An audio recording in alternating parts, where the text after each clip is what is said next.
ઉત્તરાયણનો તહેવાર હતો ત્યારે અમદાવાદના રાયપુર વિસ્તારમાં ઢાળની પોળમાં ઉત્તરાયણના પતંગોત્સવ નિમિત્તે ગુજરાત કોંગ્રેસના પૂર્વ પ્રમુખ અર્જુનભાઈ મોઢવાડિયા, વિધાનસભા કોંગ્રેસના ઉપનેતા શૈલેષભાઈ પરમાર, ઇમરાન ખેડવાલા, કાર્યકારી પ્રમુખ ઇન્દ્રવિજયસિંહ ગોહિલ, અમદાવાદ શહેર કોંગ્રેસ પ્રમુખ હિંમતસિંહ પટેલ સહિત આગેવાનો ઉપસ્થિત રહ્યા હતા અને આ સાથે પતંગોત્સવ તેઓએ મનાવ્યો હતો।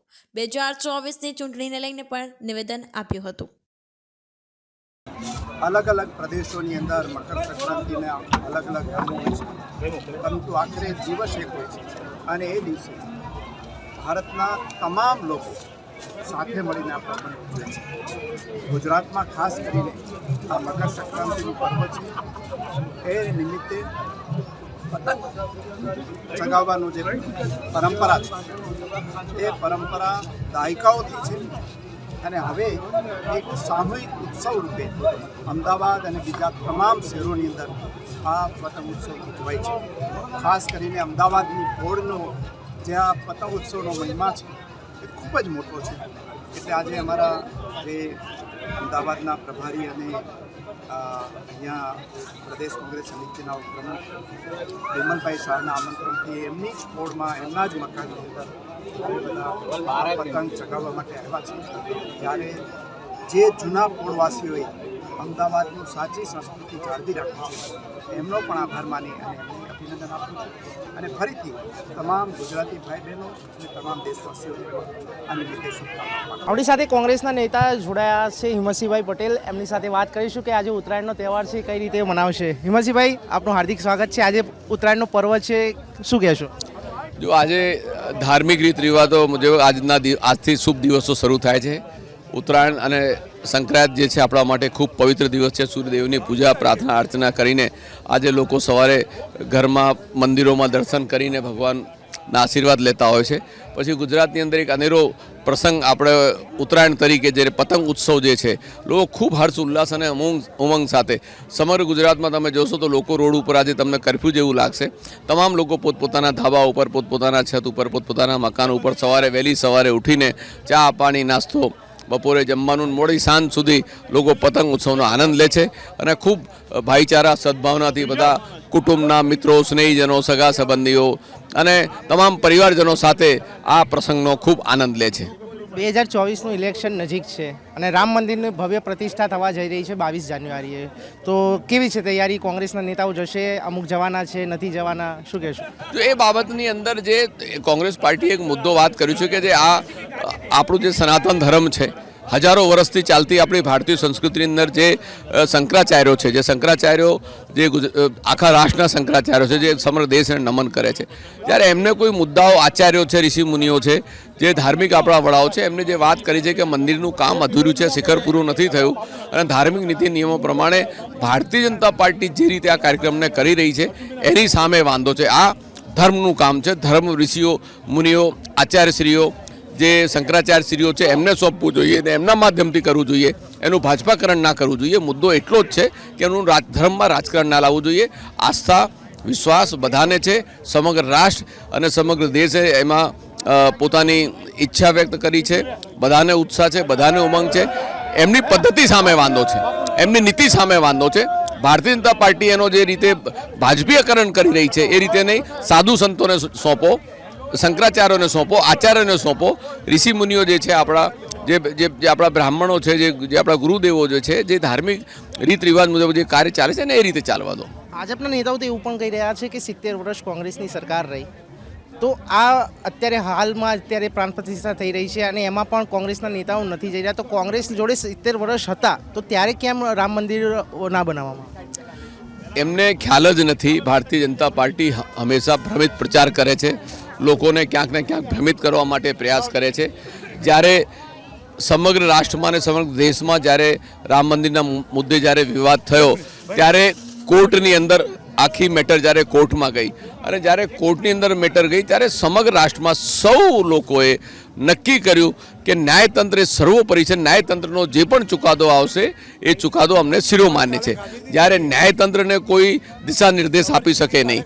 ભારતીય જનતા પાર્ટી પણ એટલા અટલ બિહારી વાજપેયી દેશના પણ વડાપ્રધાન હતા, એના પછી મોદી સાહેબે 14 વર્ષ ત્યારે 10 વર્ષ સુધી વડાપ્રધાન રહ્યા, ત્યારે 2 વર્ષ પહેલાં ચુકાદો આવ્યો છે, એ બી 10 વર્ષ સુધી તો વડાપ્રધાન રહ્યા, ચુકાદો હમણાં આવ્યો છે, તો ચુકાદો સમગ્ર રાષ્ટ્રે એને શિરોમાન્ય કર્યો છે.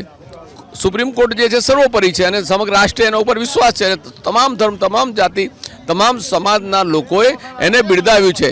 એટલે આ બધી જે બાબતો છે, આ બધી બાબતોની અંદર ભારતીય જનતા પાર્ટી ધ્રુવીકરણ કરી રહી છે, ક્યાંકના ક્યાંક રાજકારણ કરી રહી છે, લોકોને ભ્રમિત કરી રહી છે. આ મુદ્દા ઉપર કોઈ વિવાદ જ નથી. આ મુદ્દા ઉપર સમગ્ર દેશ, સમગ્ર જાતિ, તમામ સમાજ, તમામ ધર્મના લોકો એક છે. 2024ની ચૂંટણી કોંગ્રેસ કયા મુદ્દા ઉપર લડશે? જુઓ, બેકારી, બેરોજગારી, મોંઘવારી, ખેડૂતોના પ્રશ્નો, મહિલાઓના પ્રશ્નો, આજે અનેક મુદ્દાઓ એવા છે કે આજે લોકો એનાથી વંચિત છે. આજે પણ તમે જોઈ રહ્યા છો, ખેડૂતો આંદોલનો કરી રહ્યા છે. ખેડૂતોને એનો પાક જે છે એની પાકની કિંમત નથી મળતી. યુવાનો શિક્ષિત બને છે, ગ્રેજ્યુએટ થાય, MBA થાય, એન્જિનિયરિંગમાં જાય, આજે એને 15,000ની નોકરી નથી પડતી. સરકાર ફિક્સ પગાર ઉપર એમનું શોષણ કરે છે. મહિલાઓની વાત કરે છે, મહિલાઓની સુરક્ષા અને સલામતીનો સવાલ છે. એટલે એવા અનેક પ્રશ્નો છે. મોંઘવારી આસમાને ગઈ છે.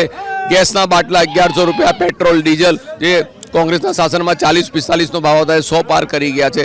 ખાદ્ય પદાર્થ, જીવન જરૂરિયાતની તમામ ચીજ વસ્તુઓ આજે ભાવ આસમાને ગયા છે. લોકોનું બજેટ આખું ખોરવાઈ ગયું છે. એટલે ભારતીય જનતા પાર્ટી લોકોના સુખાકારી માટે, લોકોના હક અધિકાર માટે, કે લોકો માટે, કે પ્રજા માટે જે પ્રજાલક્ષી કાર્યો કરવા જોઈએ, માત્ર ઉત્સવો ઉજવવાથી લોકોના કામો થતા નથી. લોકોના હક અને અધિકારો માટે, લોકોને ન્યાય મળે, સામાજિક ન્યાયની દ્રષ્ટિએ યુવાનોને રોજગાર મળે, એ બધા કાર્યો કરે. હોસ્પિટલો બંધ કરી દેવામાં આવી છે, આજે બધું ખાનગીકરણ કરી દેવામાં આવ્યું છે. ગ્રાન્ટેબલ શાળા કોલેજોને મંજૂરી નથી મળવામાં આપતી. આજે યુવાનો ભણી નથી શકતા. તમે ડ્રોપ આઉટ તમે જોઈ લો, કેટલી શાળાઓમાં ટીચરો નથી, શિક્ષકો નથી, ઓરડાઓ નથી. આજે જે પાયાની જે સુવિધાઓ છે એની અંદરથી જે આજે લોકોને જે વંચિત રાખ્યા છે, મૂળ મુદ્દાઓ છે લોકોના, એ મુદ્દા ઉપર 2024માં ભાજપનો પતંગ કોંગ્રેસ કાપશે. એક અંતિમ પ્રશ્ન, 2024માં લોકસભા લડશે હિંમતસિંહ પટેલ? ના, હું લોકસભાનો કેન્ડિડેટ નથી. મને અત્યારે પ્રદેશ કોંગ્રેસે અને અખિલ ભારતીય કોંગ્રેસ કમિટીના અમારા રાષ્ટ્રીય પ્રમુખ શ્રી ખડગે સાહેબે અમદાવાદ શહેર કોંગ્રેસ પ્રમુખની જવાબદારી આપી છે. હું અમદાવાદ શહેર કોંગ્રેસનું સંગઠન મજબૂત થાય, કોંગ્રેસ મજબૂત બને, એ દિશામાં હું કોંગ્રેસના સંગઠનને મજબૂત બનાવવા માટે હું સંપૂર્ણ પ્રયાસ કરીશ. પાર્ટીમાં જે પણ ઉમેદવાર આવે એને લડાવવાનો, જીતાડવા માટેના પ્રયાસો અમારા રહેશે. ઉત્તરાયણનો પર્વ છે ત્યારે ગુજરાતના તમામ લોકો, ગુજરાતી અને અમદાવાદીઓ ઉત્તરાયણના ધાબા ઉપર મસ્ત તહેવાર ઉજવી રહ્યા છે, ચીકી ખાઈ રહ્યા છે. ત્યારે કોંગ્રેસના નેતા ઇમરાનભાઈ ખેડાવાલા આપણી સાથે જોડાયા છે. તેમની ઉત્તરાયણ કેવી છે અને આવનારા સમયમાં લોકસભાની ચૂંટણી છે તેના વિશે પણ આપણે વાત કરીશું. ઇમરાનભાઈ, ઉત્તરાયણનો પર્વ છે, શું કહેશો? સૌથી પહેલાં તો 6.5 કરોડ ગુજરાતીઓને ઉત્તરાયણ પર્વ નિમિત્તે હૃદયથી શુભેચ્છા પાઠવું છું. અને ગુજરાતનો આ તહેવાર છે, રાષ્ટ્રીય તહેવાર છે. ઉત્તરાયણ એટલે મકર સંક્રાંતિ, એટલે દરેક સમાજના લોકો ઉત્તરાયણનો તહેવાર ઉજવતા હોય છે. અને ખાસ કરીને આપણા ગુજરાતના અંદર એનો અનેરો ઉત્સાહ છે. આજે ઉત્તરાયણ છે, ખાસ કરીને જમાલપુર ખાડિયા વિધાનસભા આ મારો પોતાનો મત વિસ્તાર છે. અને આ વિસ્તારના પરંપરા છે એક જમાનાથી કે ખાડિયાના અંદર જે પ્રમાણે ઉત્તરાયણ ઉજવતા હોય ધાબા પર ચડીને, એ તમે ગુજરાતના અંદર કોઈ બી જગ્યાએ કે તમારો 100 કરોડ 200 કરોડનો બંગલો હોય ને ત્યાં પણ તમને મજા ના આવે, પણ તમે ખાડિયાના અંદર પોળના અંદર ધાબાના ઉપર જઈને પતંગ ઉડાડો એનો મજા જ અલગ હોય છે. 2024નું ઇલેક્શન નજીક છે, લોકસભાનું. કેવી છે તૈયારી? અને બીજું કે 22 તારીખે 22 જાન્યુઆરી રામ મંદિરનું નિર્માણ થવા જઈ રહ્યું છે. કોંગ્રેસના નેતાઓ અમુકે જવાના છે, અમુક નથી જવાના, તો કઈ રીતે જોવો છો? નહીં, કોંગ્રેસના નેતાઓ રામ મંદિરની વાત છે જે આ એક આસ્થાનો સવાલ છે. અને દરેક હિન્દુ સમાજના લોકો, 100 કરોડથી વધારે હિન્દુ સમાજના લોકો છે, દરેક ભગવાન શ્રી રામ પર આસ્થા રાખતા હોય છે.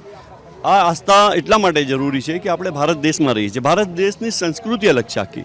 એટલે ખાસ કરીને જ્યારે આ રામ મંદિરનું 22 તારીખે ઇનોગ્રેશન થવાનું છે, પ્રાણ પ્રતિષ્ઠા મહોત્સવ થવાનો છે, કોંગ્રેસને ફક્ત એવી વાત કરી છે કે ભાઈ અમે 4 શંકરાચાર્ય છે, અલગ અલગ પીઠના શંકરાચાર્યો છે, તેમણે કીધું છે કે મંદિર અધૂરું હોય તો મંદિર અધૂરાના અંદર પ્રાણ પ્રતિષ્ઠા મહોત્સવ ના થાય.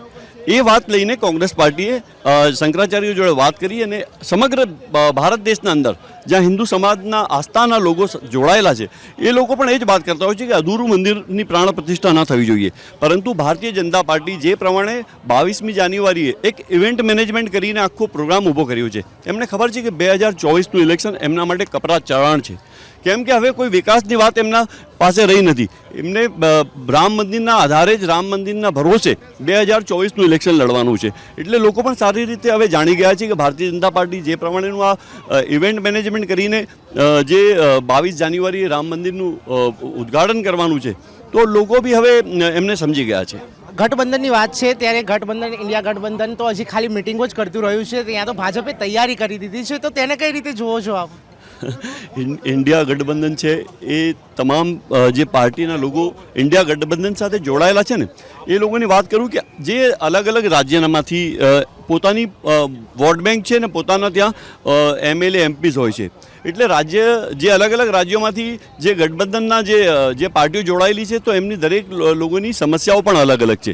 એટલે ઇન્ડિયા ગઠબંધનના અંદર જે પ્રમાણે જે પાર્ટી જોડાયેલી છે એ 2024ના ઇલેક્શનના અંદર સારું પરિણામ લાવવા માટે કેવી રીતે આપણે કોમ્પ્રોમાઇઝ કેવી રીતે સમાધાન કરીએ અને આપણે જે પ્રમાણેની સીટો કેવી રીતે જીતીએ. કેમ કે દરેક રાજ્યના જે આપને કીધું કે સમસ્યાઓ અલગ છે. એટલે હું સમજું છું કે ઇન્ડિયા ગઠબંધન બહુ મજબૂત છે અને આવનારા દિવસોની અંદર જે ટાર્ગેટ સાથે ઇન્ડિયા ગઠબંધન અત્યારે મિટિંગો કરી રહ્યા છે, જે સીટોની વહેંચણીની વાત છે કે સીટોની વહેંચણીના અંદર જે પ્રમાણે જે પાર્ટી ત્યાં સ્થાનિક લેવલે મજબૂત હોય તેને કેટલી સીટો ફાળવવી, એનું અમારા સન્માનીય નેતા ખડગેજી, રાહુલજી, સોનિયાજી અને તમામ જે કોંગ્રેસના નેતાઓ વિચાર વિમર્શ કરી રહ્યા છે. એટલે હું સમજું છું કે ઇન્ડિયા ગઠબંધન આવનારા 2024ના ઇલેક્શનના અંદર એક અલગ મજબૂતીથી આગળ આવશે. 3 રાજ્યોમાં શિકસ્ત ખાધા પછી પણ લાગે છે કે કોંગ્રેસ કયા મુદ્દા ઉપર 2024નું ઇલેક્શન લડશે?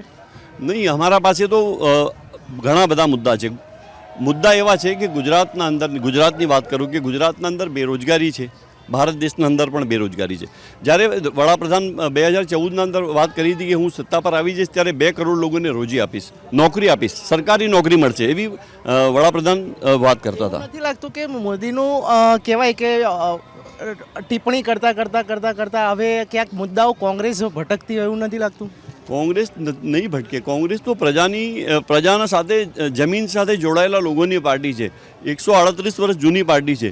એટલે અમે લોકોની સમસ્યાઓ શું છે અમે સારી રીતે સમજી શકીએ છીએ, જાણી શકીએ છીએ કે આ સમસ્યાઓનું સમાધાન કોંગ્રેસ પાર્ટી જ કરી શકે છે. આજે ખેડૂત પણ ગુજરાતના અંદર હોય કે ભારત દેશનો ખેડૂત હોય એ પણ હેરાન છે. આજે આપને કહું કે ભારત દેશના અંદર જે કોંગ્રેસ પાર્ટીએ વસાવેલી જે વસ્તુઓ હતી, આજે એરપોર્ટ હોય, રેલવે સ્ટેશન હોય કે બીજા ઘણી બધી સરકારી યોજના હોય, ભારતીય જનતા પાર્ટીએ તેનું પ્રાઇવેટકરણ કરી નાખ્યું છે. ત્યારે કોંગ્રેસ પાર્ટીએ જે એક જમાનામાં વિચાર્યું હશે કે બધી આ પ્રોપર્ટી સરકારી પ્રોપર્ટીઝ પ્રજાના માટે હોય, પરંતુ ભારતીય જનતા પાર્ટીના જે પ્રમાણે વેચવાનું બધું ચાલુ કર્યું છે એટલે લોકો બી એમનાથી ખફા છે કે ભાઈ બધું રેલવે બી તમે પ્રાઇવેટ આપી દો, એરપોર્ટ આપી દો, જે એર ઇન્ડિયા છે એ પણ તમે પ્રાઇવેટ કરી દીધી, ઘણા બધા સરકારી યોજનાઓ છે બધી આપ પ્રાઇવેટ કરી દીધી. તેનાથી લોકો પણ દુઃખી છે. 2024નું ઇલેક્શન નજીક છે, કેવી છે તૈયારીઓ? 2024ના ઇલેક્શનના અંદર સમગ્ર ભારત દેશના અંદર જે પ્રમાણે અમારા સન્માનીય નેતા રાહુલજી જે પદયાત્રા લઈને એના પહેલે 4,500 કિલોમીટરની પદયાત્રા એમણે શરૂ કરી છે. અત્યારે જ્યારે આજથી 6,200 કિલોમીટરની મણિપુરથી આ પદયાત્રા શરૂ થવાની છે અને સમગ્ર 15 રાજ્યના અંદર તે જશે અને અલગ અલગ જે સમસ્યાઓ છે લોકોને જોડવાની વાત છે, લોકોને ન્યાય અપાવવાની વાત છે. અમારી ન્યાય યાત્રા છે, ન્યાય યાત્રા ચોક્કસ લોકોને ગમશે અને એટલા માટે ગમશે કે લોકોને ન્યાય માટે આજે ભટકવું પડે છે. આવી પરિસ્થિતિના અંદર જ્યારે સન્માનીય નેતા રાહુલજી અને આખી ટીમ જ્યારે ન્યાય યાત્રા લઈને સમગ્ર ભારત દેશના અંદર ફરી રહી છે ત્યારે ચોક્કસ આવનારા દિવસોના અંદર કોંગ્રેસને ફાયદો થશે. આપણી સાથે જોડાયા હતા ઇમરાનભાઈ ખેડાવાલા. તેમનું કહેવું છે કે 2024ની અંદર જે તૈયારીઓ છે તે પૂરજોશમાં ચાલી રહી છે અને જનતાના મુદ્દા ચોક્કસ ઉઠાવશે. કેમેરામેન સુમિત સાધુ સાથે યશ નાયક, અમદાવાદ.